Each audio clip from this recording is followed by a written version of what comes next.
最神秘的都市传说——地球后室。这是一个多维空间，属于超现实世界。如果有人跟你说进后室找一个叫马尼拉的房间，成功出来后给你10个亿，我劝你赶紧拉黑他。大家好，我是拳头。如果想要这10个亿不信邪的，可以跟我一起去后室看一看。你坐着飞机来到了霓虹国，一座废弃游乐园旁的圆形建筑，在某个地图就能搜到它。到了后，你被领到了一个实验室，在这里呢有个传送门，是当时科学家为了解决未来人口居住问题而打开的另一个维度空间。签好10亿合同后呢，你穿好了防护服，拿好相机。今天你的任务呢，就是跟拍前面3个经验丰富的科研人员，一直到一个叫马尼拉的房间后折返回来，就算任务完成了。你走进传送门前，这些科研人员呀，跟你说了很多后室里的注意事项以及之前发生过的故事。你大概了解了一些，就跟着他们仨走了进去。当你走进去的这一刻，就脱离了现实的物理法则。这里的空间呢是非线性的，就是你直着走到 A 点，再从 A 点回来，你会发现所在的空间都不一样了。GPS、指南针等高科技啊，在这里都无法使用。所以啊，前面的队长手里握着一根长长的红绳子，防止迷路，可以顺着它回来。进去后呢，你会看到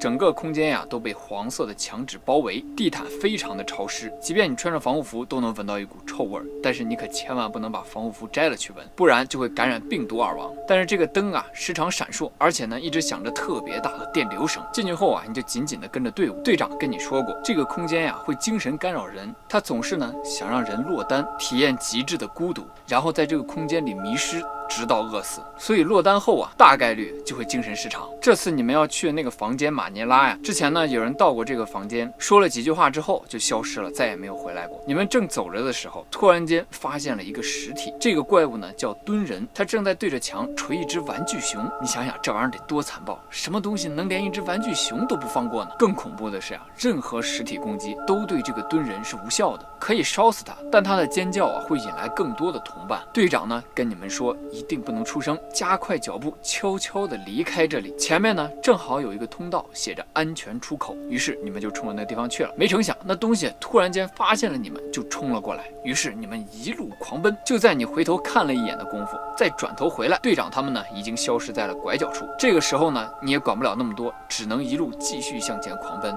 在这个迷宫一样的房间，没有了绳子，没有了领队的队长，你根本就像是一个无头苍蝇一样在这里乱撞，直到在一个狭小的缝口听到底下有人呼喊，于是呢你想都没想直接跳了进去。此时你以为是队员，也来不及跟他对暗号，因为那个求救的声音非常的凄惨。下去后呢，你来到了一个血红色的小镇，这里的灯光啊让人非常的不安。随着呼救声呢，你来到了一个房间，这个房间呀上面都写着劝你折返的标志。由于你知道啊，即便自己折返回去，一个人也无法生存下来，就只能顺着呼救的声音继续前进。到了那个大房间，突然你看到了一个类人形的半透明粉色生物，它就是窃皮者。你之前听队长说过，这个窃皮者呀，他会把人吃掉，并且呢会把皮穿在自己的身上，还能学会受害者临死前的几句呼喊。所以你听到的呼救声啊，就是这个窃皮者模仿出来。见到他之后，你想都没想啊，本能的拔腿就跑。往回走到通道的时候，队长听到了你奔跑的声音，跟你对了暗号之后，丢下了一个绳子。爬上去之后呢，你看到队长等人正在设计什么陷阱。突然，其中一个队友往回跑，他的身后呢就是蹲人。队长见状，赶紧启动了激光束，激光束呢打在了蹲人的身上，很快就把他给击晕了。击晕过后，队长从兜里拿出了一个瓶子，这个瓶子呢有一种特制的液体，它泼向蹲人之后，蹲人瞬间燃烧，化成了灰烬。没有了怪物的追击之后，你们呢继续前行。这个时候看到了一个老旧的打字机，旁边呢放着一个文档，其中的一个队友啊去拿这个文档，想看看有没有什么重要的信息。刚拿起来后，他就在你们的眼前瞬间消失了。队长决定找到人再继续前进。在后室啊，每一个人都不能够放弃。于是你非常的好奇啊，就问他你是怎么找到我的，并且呢要怎么找到失踪的这个人。队长说他靠的全是直觉，在这个空间里啊，唯一能相信的就是直觉。这个人之所以能成为队长，靠的就是他在这里独特的直觉。随后在前面他打开了一扇铁门，这个铁门的后面居然是连绵不断的冰山，而且呢狂风呼啸，暴雪不断。你们顶着寒冷走到了地面上的一个通风管道，顺着那管道跳了下去，又来到了一个新的房间。在这个房间里呢，有2个管道，一个蓝色，一个红色。队长的感觉是这2个管道啊都通向同一个地方，并且呢你们要找到队友就在下面。这个时候啊，其中一个队员就说啊，那我去从这个红色的管道跳下去看看。结果他下去之后就传来了凄厉的惨叫。队长知道这个红色管道肯定是不能进的，于是带着你呢走了蓝色的管道。下去之后呢，看到那个队友被切成了一块一块。原来在红色管道的出口啊，横着很多把刀。你们呢也来不及伤感，继续往前走。在前面看到了很多人类的建筑，有耕田的东西，还有一些人类在墙上画的壁画，真的是一墙之隔，天壤之别。走到后面，你们在这里居然发现了坦克。原来啊，当初实验人员本着一切的恐惧都来源于火力不足的原则，竟然带着军队和重武器来到了这个房间，打算呢把这个迷宫拆掉，好进行研究。但是没想到啊，这里的怪物它都不怕物理攻击，所以最后呢，这里的军队全军覆没。但是啊，用炸弹呀、炮弹呀，在这个墙壁上打开了一个又一个的洞，在这些洞的后面，你们找到了失踪的那个队友。原来啊，他出于好奇心，想看看这个洞后面有什么。这个洞后面呢，是一片灰色的房间，有很多的电缆连接。走进去之后，人呀会突然间膨胀、扭曲、变形。这个队友呢就在慢慢的膨胀，漂浮在空中。很明显，他已经死了。之前还有一些人来到这个灰色的空间，也被拧成了麻花，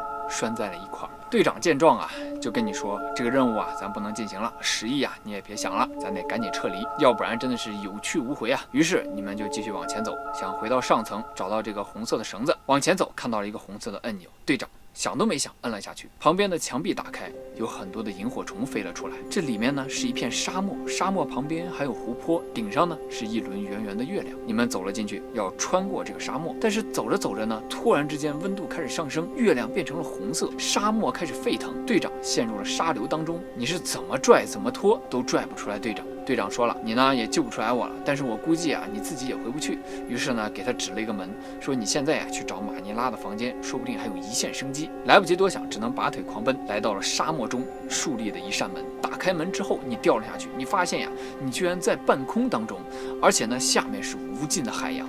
砰的一声，你摔进了海洋里。等你醒来的时候，你已经被洋流冲到了沙滩上。苏醒过后，你看到沙滩上也立着一个门，打开之后，你终于来到了马尼拉这个房间。但是啊，马尼拉这个房间有一个设定，只要你带着任何东西进来，都会被瞬间传到 level 1。你现在呢是在 level 0这个层级，来不及反应，你来到了 level 1。现在只有你一个人活着到了这里。你现在想的呀是怎么活着出去。这里呢跟 level 0不一样，像是一个废弃的潮湿仓库，旁边呢都是混凝土。目前在这个陌生的环境里，你不知道接下来会怎么样。没有了直觉超强的队长和那根引导你回去的红线，现在你要做的就是怎么继续生存下去。好在这个空间呀有水有电，这个水从哪来呢？房间会不定期的潮湿渗出来一滩水，水就从这里来。经过一段时间，你发现这个空间呀怪物非常的少，而且呢不定期的还会有一些箱子凭空的出现。这些箱子呢，如果你不及时去抓住它，随着灯光的闪烁，它就会消失。接着每次当箱子出现，你都紧紧的抱着它，然后赶紧的把物资拿出来。这里的物资啊有很多，最多的就是杏仁水，还有一些工具啊、武器啊，你能想到的几乎都能在箱子里出现。转眼间1年过去了，你在 level 1当中发现了一个特别大的隧道。这个隧道呢有很多门，它连接着很多的层，但是啊你没有钥匙。不过这个大隧道呢是没有怪物的，你用手中的工具和混凝土在入口处啊建立了一些防御，让这些怪物呢进不来，并且啊你学会制作了陷阱，在外出找箱子的时候可以用这些陷阱困住怪兽，拿了箱子回来，怪兽呢也进不来。于是啊，现在摆在你面前的只有2条出路。第一条路是等一个直觉超强的领队来到这个层级，带着你回去。第二个呢是自己找一堆装备出发，探索一条回 level 0找到红线出去的路。那是你会选择怎么做呢？你是选择继续搜集箱子，在这里过着富足的生活，还是搏一搏单车变摩托，冲出去杀出一条血路呢？青山不改，绿水长流。关注我，咱们下期再见。